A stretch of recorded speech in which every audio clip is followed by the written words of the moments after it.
by irate protesters shortly after Parliament passed the controversial Finance Bill of 2024. Some have said the scenes were only akin to the attack on Capitol Hill in the U.S. in 2021, with protesters breaking down a section of the fence in Parliament and using it as a gateway into Parliament buildings. Once inside Parliament, it is events that President William Ruto has termed as treasonous. The protesters proceeded to lower the national flag, light a section of Parliament on fire, as well as destroyed pieces of imported furniture, among other things. Now, this comes in the wake of the anti-finance bill protests, and much of that rage was fueled after protesters found out that Parliament had passed the bill while they were still on the street. Let's bring in former Minister K24 as he weighs in on the events taking place today. Kira, a very good morning to you, and many thanks for making time for us here on New Dawn. Scores of young lives have been lost, many others injured in what the president terms as a treasonous incident or a treasonous event in the country. What are your thoughts on what happened yesterday? First of all, allow me to condole with the families of those we have lost and their friends. Also, may I wish quick recovery to those who are in hospital from various wounds, both from the protesters and the police. There are a number of things that we need to reflect on. First of all, the statement of the president, while it's guided by information available to him, we should be able to isolate clearly if there are any criminal elements among the protesters, so that we do not make a blanket statement that among our Kenyans there are those who are criminal gangs. Because the last time I knew, we do not have criminal gangs in Kenya. It is only if there are mercenaries that have been hired by any entity outside Kenya or within Kenya. Those ones should be isolated and dealt within the rule of the law.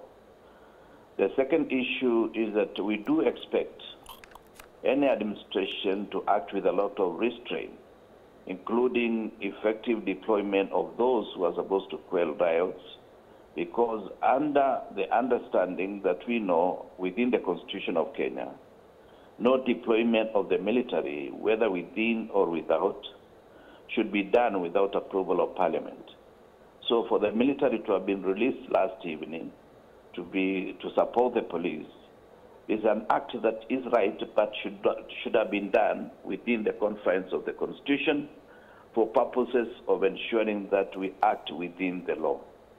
And we would have expected the president also to emphasize with those whose children have been killed and those whose friends have been killed in the cause of protesting. Finally, for this particular purpose, leaders all the time must act with utmost respect for the Constitution and the people of Kenya. Some of the issues are not just precipitated by the finance bill opposition, but by the way leaders have been acting all over the country, making statements as if the rest of Kenyans don't matter. It's only those in power, through the election that we witnessed in 2022, and that creates antagonistic forces within our society. This is a situation that I would wish all of us reflect, realizing that we do not have another Kenya.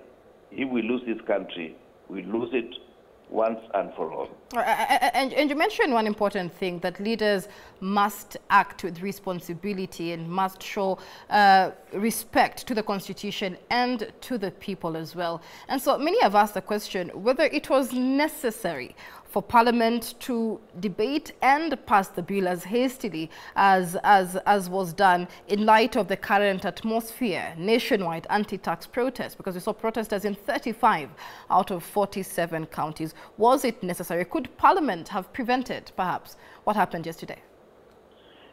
The process could have been delayed for the president to reflect on the protestations and the wishes Kenyans have been able to present to him through the NIS or any other source, because the president has the opportunity to get a lot of information from society, given the position he holds as the head of state and head of government.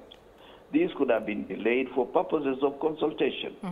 Perhaps the government would have had this day, having listened to all the issues arising from the GNC and also from other Kenyans, including those who are from civil society, those from manufacturing industry, such that the president could have been given a chance to be able to midwife the process. Nonetheless, even as we are, this bill can be taken to the president. The president can write his own memorandum and return the bill to parliament for purposes of ensuring that all the issues reflected by protesters are able to be captured so that we are able to cool the situation as it is. Otherwise, if we escalate the situation, it will reach a position where we don't know where these protesters will occupy next. All right. And so which way next for the country now, Kirwa? Because the finance bill now moves to the next stage, which is presidential assent. And President William Ruto did not make his stand in that address yesterday as to the fate of the bill, whether it would be signed or that would be shelved pending consultation. What are you seeing as the next cause in this debate? If I was the president, which I am not, I would have wished the president to have a look at this particular bill, consult broadly, then make his memo, because that is a position that is provided to him by the Constitution, that he has a chance to return to Parliament and make various amends so that we are able to capture the feelings of those who are protesting and also to capture the way forward for our nation. Otherwise, anything to the contrary, we are just escalating grandstanding, a situation that is not tenable and is not desirable. And we've seen the members of parliament backing the tax bill pay a heavy price in yesterday's protest. We saw some have their homes looted and set on fire, their offices, cars and other properties set on fire.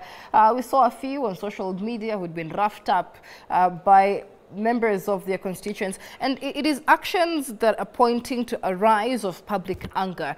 Even the protesters on the street yesterday saying they're not just protesting against the finance bill, they're protesting against corruption, against cronyism.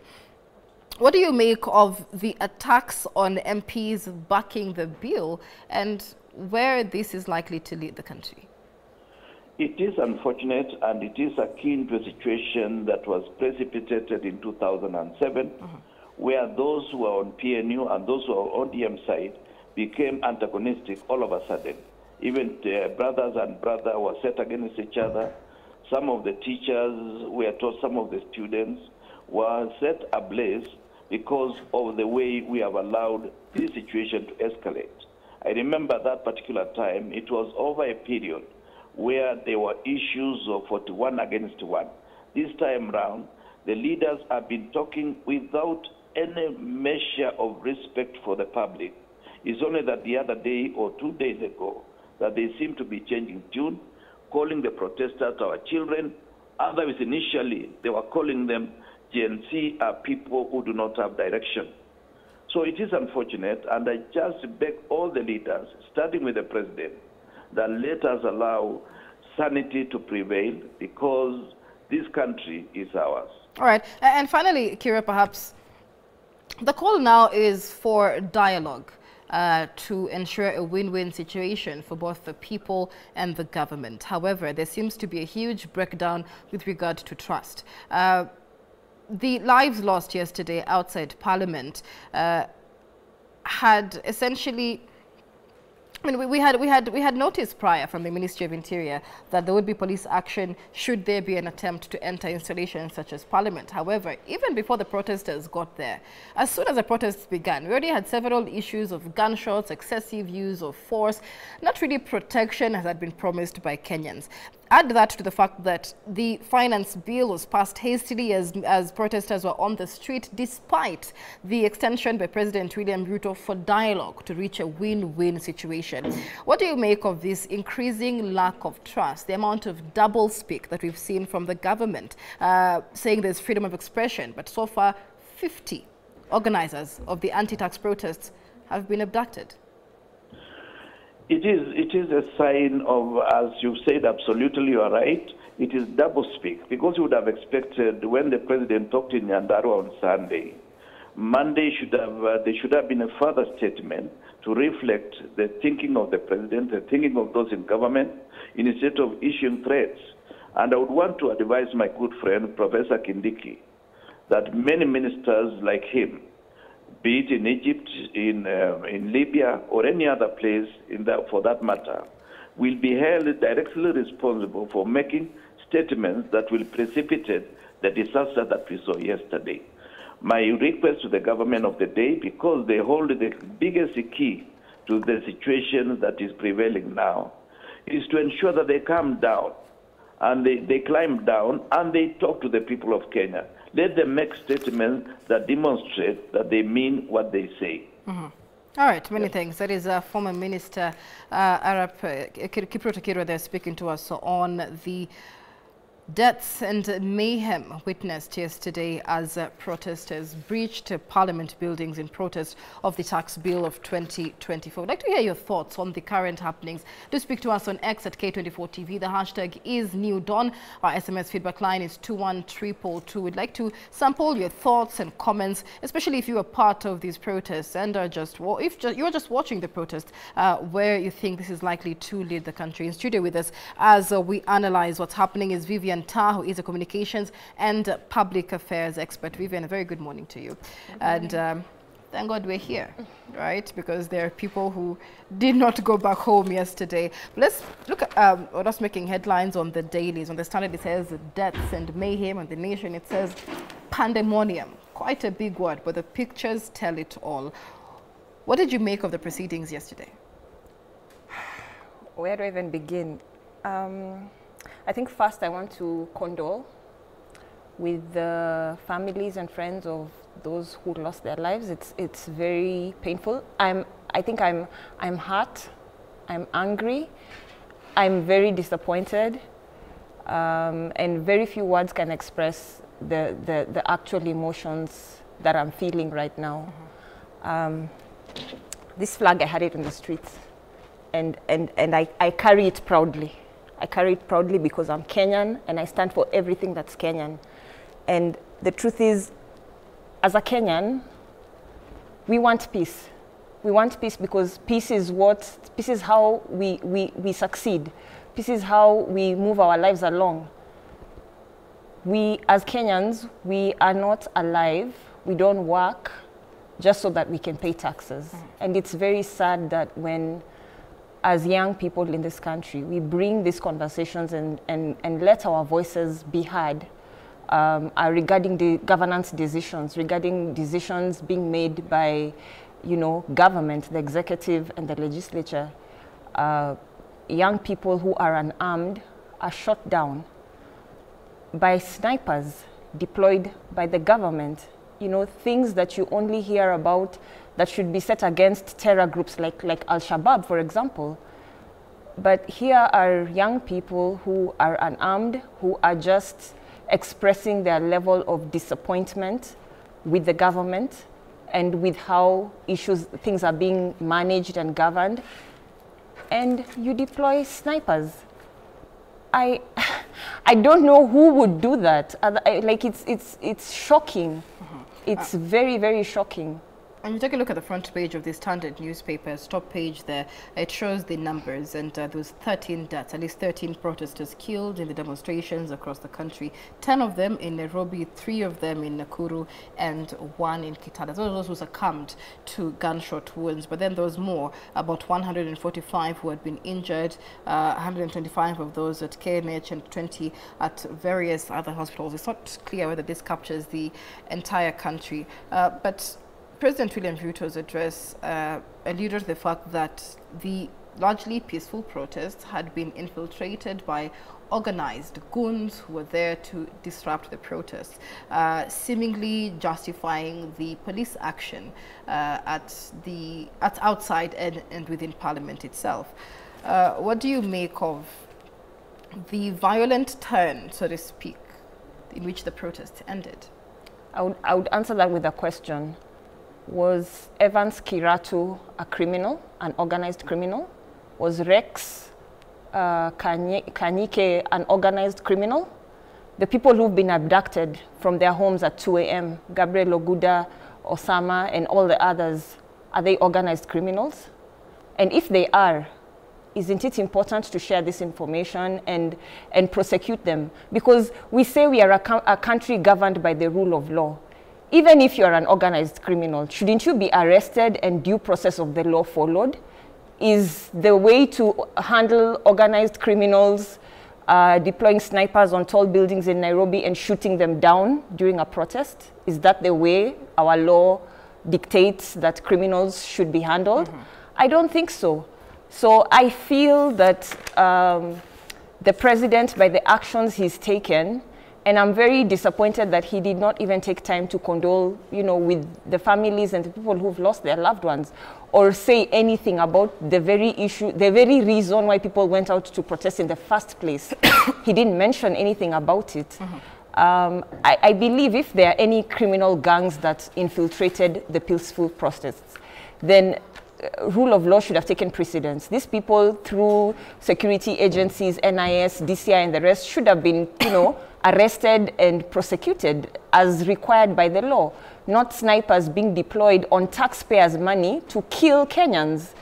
And I think the other thing I really want to talk about before I forget is this notion that these are children. I've seen very many statements mentioning children, and I just want to make it known. I think the Kenyan Constitution in Article 260 clearly defines who a child and an adult is. And an adult is defined as someone who has attained the age of 18, right? So someone who's 25, 23, 24, 20, 28, those are not children. Those are Kenyan adults. They qualify to vote. They qualify to run for office. They are clear-minded Kenyans, and when they go to the streets, they know what they are doing. These are not teenagers. They are not children. So please refrain from using ageism to try and discredit, what was happening. Right. These are people who have their right minds, and they know what they are doing. And when they are out there expressing themselves, they should be allowed to. And still on the president's statement, when he says, criminal gangs infiltrated. How come police still use tear gas and water cannons even last week, during the protests last week? Had the criminals infiltrated the protests then? Right. Was it fair? Was it just to, tear gas people? On my way here today, Nairobi CBD is still full of tear gas. You still choke. It still affects your eyes. That's how bad it is. Right. Almost 24 hours later. It's interesting to note that this didn't just happen in Nairobi. This happened in 35 counties across the country. And this essentially is a first, because this was not a politically organized demonstration. What stood out for me, I would say, was the indiscriminate attacks on everyone in sight once Parliament was breached. And this included medical personnel and journalists. Many of our colleagues were injured in the wake of those protests. I remember seeing Red Cross personnel on their knees, their hands up in white lab coats, obviously doctors, but the amount of gunfire directed their way had to see them run away. And I think that's what really stood out for me. But let's move on and take a look at what else really marked these protests, and that is the mayhem in President William Ruto's Rift Valley backyard. That story actually continues on page 5 of the Standard newspaper. And we had a court burnt down, vehicles razed, the businesses closed as police engaged protesters in running battles the entire day in Eldoret. And this began very early, I think 4 a.m. in the wake of the protest.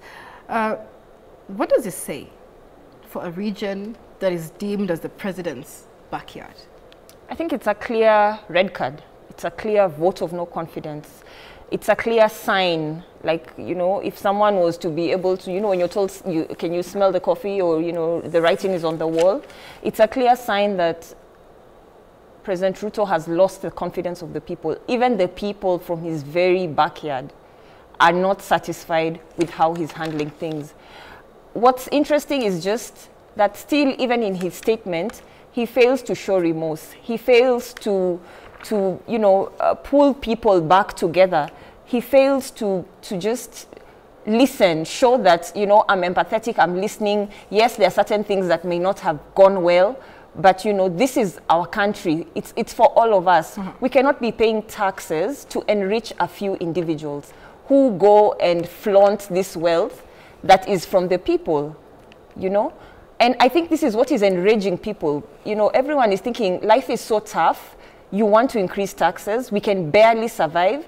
The few elite individuals who are close to the president flaunt their wealth, go to churches like Honorable Oscar Sudi and donate 20 million, can you imagine? You know, on one Sunday. And yet everybody is, even paying fees, even just affording medical care is difficult. So it is this kind of, you know, actions that have really driven Kenyans to what's happening. And that's why you're seeing protests all over the place. I am not surprised that, you know, protesters are showing their rage by destroying property of, you know, associated with some of the MPs, because people are enraged. This rage has to go somewhere. You will not expect that, you know, the days of accept and move on, it's over. We are no longer there. We have to speak.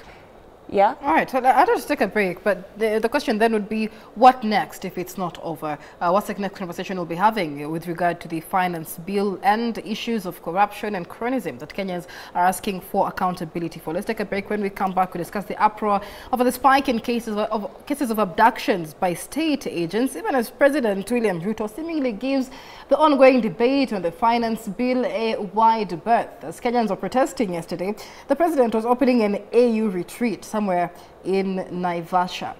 Is the president out of touch? What's happening on the ground? That's coming up after the break. The hashtag is New Dawn.